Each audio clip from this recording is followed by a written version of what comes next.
Hey guys, so today I wanted to make a post because it is my 31st wedding anniversary today, and I wanted to look back and share some of the things that I've learned from my 31 years of marriage. And it's not my 31 years of knowing my husband, because we actually were friends and dated for a while before we actually got married. So I felt like it was important to document this as well as share some of my thoughts with you guys.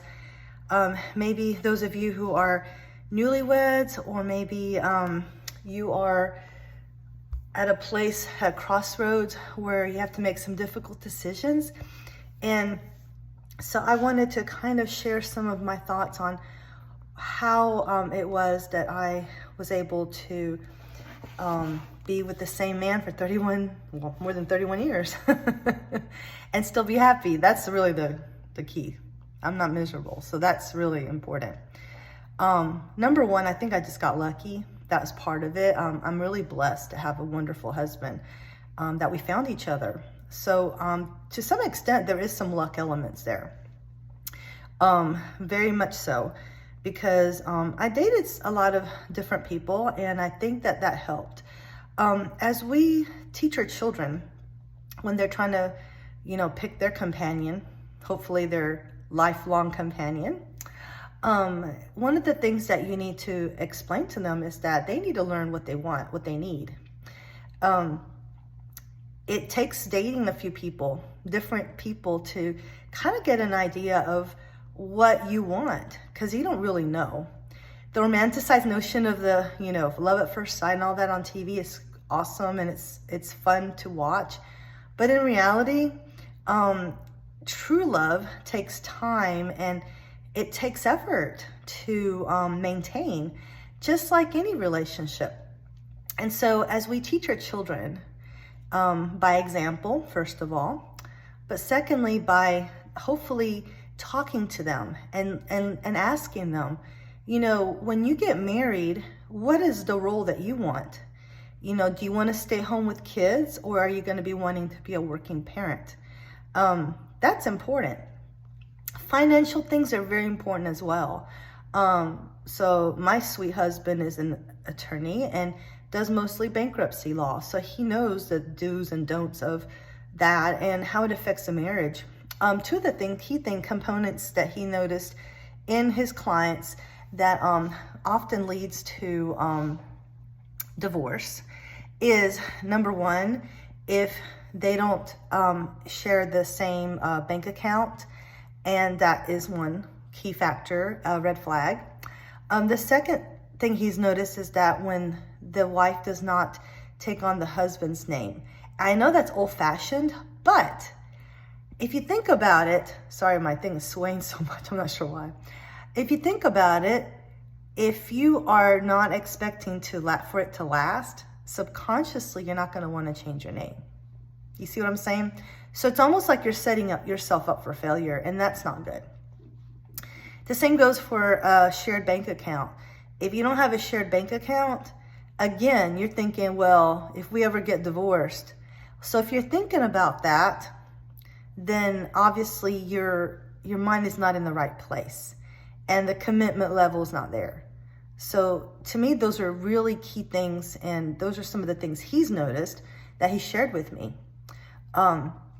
And so I am personally, this is the gospel according to Janita, but I feel like you need to talk about these roles before you get married. And if you want a conventional role where the mom stays at home with the kids and the husband goes to work, you've got to get that all ironed out first, because if you don't, and your expectations are different, when that time comes, it's going to cause a lot of contention. A lot. So I think that's something that's very important to do. Now, as far as my own marriage, we utilize a lot of very much common sense things, but humor, we rely a lot on humor to get through some tough times. We laugh a lot. He makes me laugh. We try not to live above our means, because that is another source of contention. We typically don't lend them out any money or give people any money unless we can afford to, to do it. Even if they say, oh, we'll pay you right back, if we can't afford it, we don't do it, because that's setting us up for something. And so the thing about when you're independent, like you have your own business, is that you don't get time off. You don't get holiday pay. And it's feast or famine. One month you're doing really well. The next month you may not be doing so good. So you have to really plan for a rainy day. You have to save money and set money aside for emergencies and stuff like that.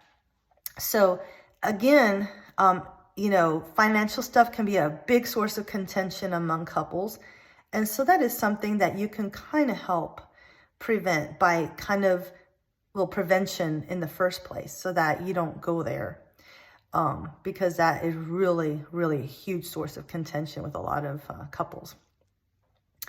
And these are things that you can teach your kids. You see what I'm saying? So don't wait. Don't wait till they are older. Talk about it from the time they're little. I remember my kids saying, I can't wait to be a mommy, or, when I'm a dad, I'll do this, And so it's important to instill those things early on, so that they have that mindset. Because right now in society, everything's meant to break down the family. And even laws and taxes, for example, are designed for not for a strong marriage. You know what I mean? It's almost like you're penalized to get married. Oftentimes people don't even get divorced, because if they do, then they just, and so I feel like there's so many moving parts to the way the society is going right now. Infidelity and all that is not such a big deal as it used to be, and it's so sad. Open relationships and things like that are very common now.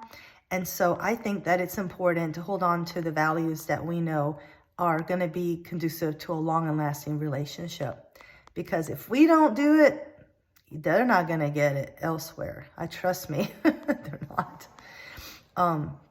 Right now, it's so commonplace for people to just live together and maybe not even get married at all. If they happen to have kids, then maybe they decide to get married just for, I don't know what sake. But I feel like it's important to really think about what works, and just teach your children that, it worked for us. So you may want to give it a chance. And I know times are different, but there's some things that never change. All right. As always, good luck on your journey, and I'll talk to y'all soon. And happy 31st anniversary to me and my hubby.